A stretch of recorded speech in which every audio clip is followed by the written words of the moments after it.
Hey everybody, Colin Evans with Evans Financial Group, and today's topic we are going to talk about 5 tips for budgeting. Not budgeting, I don't like doing that.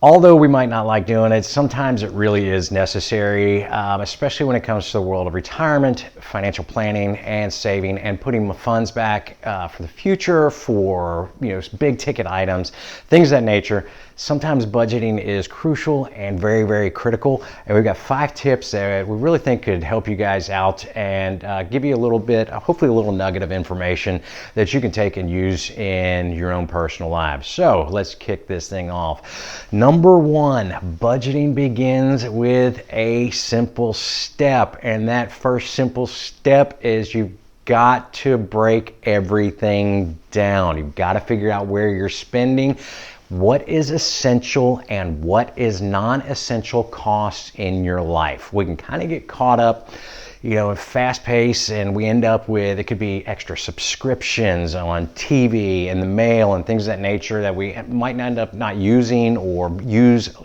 little bit less than we actually plan on, and it might be an additional expense that we might really not need and that we can forgo. So little bitty tips like that, weed out those essential and those non-essential items. Number 2, reverse budgeting. It's like, what is reverse budgeting? What reverse budgeting is we're really talking about paying yourself first. And by that, I mean putting the money aside before we spend it on bills and things of wants in day-to-day lifestyle.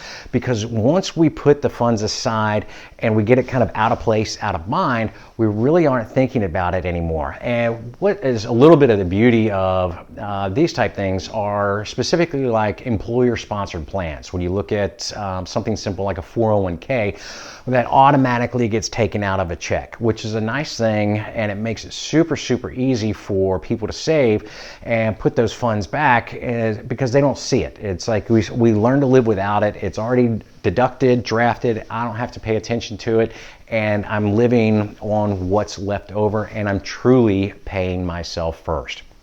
Number 3, financial goals. You really need to establish those, kind of your own personal goals, as well as putting those goals on a timeline. And by this, I truly mean writing it down. When you write things down, it's been said from many coaches and mentors and things like that, when you write your goals down and you actually put them down on paper, your odds dramatically increase of actually reaching those goals.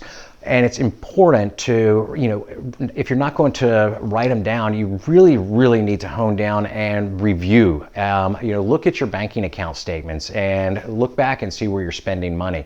But the true beauty is that writing those things down and being able to review that, and it kind of puts that little just tap on the shoulder consistently, like, hey, don't forget, we're saving for retirement, we're saving for a big ticket item, or we're saving for a fancy vacation, because that's what we're allocating on this budget, and that's the way that we're looking at it.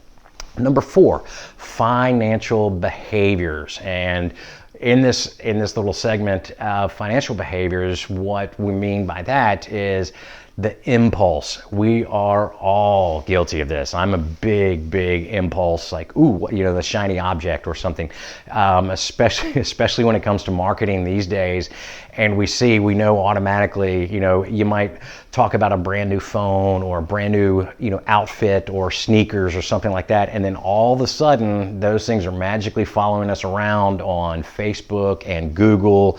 And sometimes they get you, and they get us, and we go, oh man, it's on sale, or I saved 10%, and we're kind of having to deflect a little bit of those impulse items, because sometimes they're really, as we go back to the first step, they're essential, and there's some that are non-essential. So if we're really honing in, pay attention to those impulse purchases.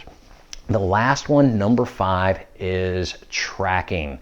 And this is a big exercise, and it's writing down on a day-to-day basis every single penny that you're spending. And you start looking for places where you can go, you know what, I really don't need that. Maybe the latte factor, which is, I'm purchasing my Starbucks for $5 or $6 every single morning on my way to work or on my way to school or something along those lines. I go, you know what, maybe for $1 I can do that at the house, you know, or put it in a Keurig or something like that.